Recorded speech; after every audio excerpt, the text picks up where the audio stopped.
এবার SIR hearing এ ডাক পেয়ে হিয়ারিং এ অংশগ্রহণ করলেন মালদার গাজলের বিজেপি বিধায়ক চিন্ময় দেব বর্মন।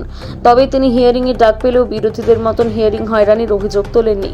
তার বক্তব্য, নির্বাচন কমিশন স্বচ্ছ ভোটার তালিকা তৈরি করতে এসআইআর করছে, যা দেশের অভ্যন্তরীণ সুরক্ষার জন্য ভীষণ প্রয়োজন। এই কাজ করতে গিয়ে যাদের ভোটার তালিকায় নাম গরমিল ভুল ত্রুটি ধরা পড়ছে তাদের হিয়ারিং এ ডাকা হচ্ছে। তাই ক্ষেত্রেও এমনটা হয়েছে। তার বাবার নাম কোথাও চন্দ্র কথা পুরো লেখা রয়েছে, কোথাও আবার CH লেখা রয়েছে। এই ত্রুটির কারণে তাকে হিয়ারিং এ ডাকা হয়েছে। সেই ডাকে সাড়া দিয়ে তিনি হিয়ারিং এর জন্য সাধারণ মানুষের মতোই লাইনে দাঁড়িয়েছেন। কোনো হয়রানির প্রশ্ন নেই।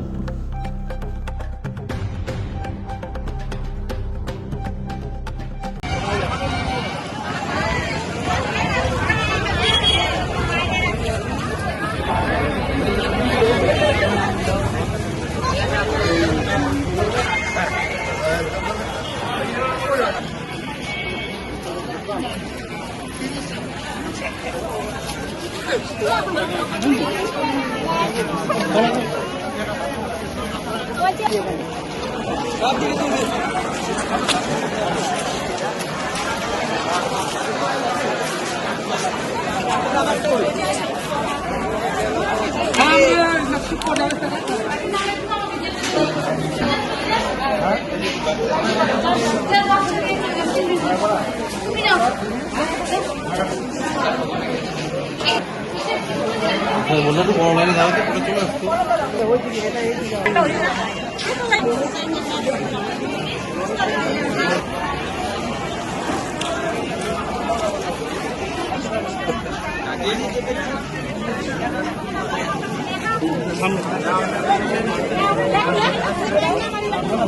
নির্বাচন কমিশন একটা রুলস করেছে, সেই রুলস অনুযায়ী আমাদের সকলকে নিজেদের যে বিভিন্ন ভ্রান্তি মানে নামের বানানে বা বাবার সঙ্গে যে লিঙ্ক আপ, সেই লিঙ্ক আপটা যেখানে যেখানে আছে সেখানে সেগুলো সঠিকভাবে হয়ে গেছে। আর যেখানে যেখানে কোথাও কোনো ত্রুটি রয়েছে সেই ত্রুটিগুলো তারা দেখে সেটাকে সংশোধন করবে।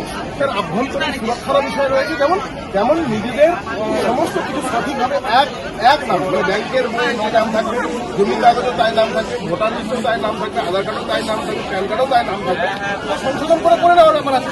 সেই জন্য আমি আমার নিজের বাবার নামে আমার একটা ত্রুটি রয়েছে, চন্দ্র আর কোথাও চন্দ্রপুর, সেটাকে নিজে ম্যাচ করে নিয়ে তারা নিজের প্রস্তুতি করবে। আমার মনে হয় এটা অত্যন্ত গুরুত্বপূর্ণ বিষয়, যেটা এর আগে কোনোদিন হয়নি, এখন হচ্ছে, এবং এর সঙ্গে দেশের সুরক্ষার বিষয় জড়িত। সেই জন্য আমি মনে করি সমস্ত মানুষের এই এসআইআর কর্মসূচিতে অংশগ্রহণ করা উচিত, সাহায্য করা উচিত, যাতে করে সঠিকভাবে নির্বাচন কমিশন আমাদের এই ম্যাপিংগুলো করে একটা নির্বাচন তালিকা তারা প্রস্তুত করতে পারে। শুধু কি আপনার পরিবার শুধুমাত্র আমার একা, আমার পরিবারের সব ঠিক আছে। আমার বাবার নামের ক্ষেত্রে কোথাও ত্রুটি রয়েছে, সেটা আমার শুধু একা।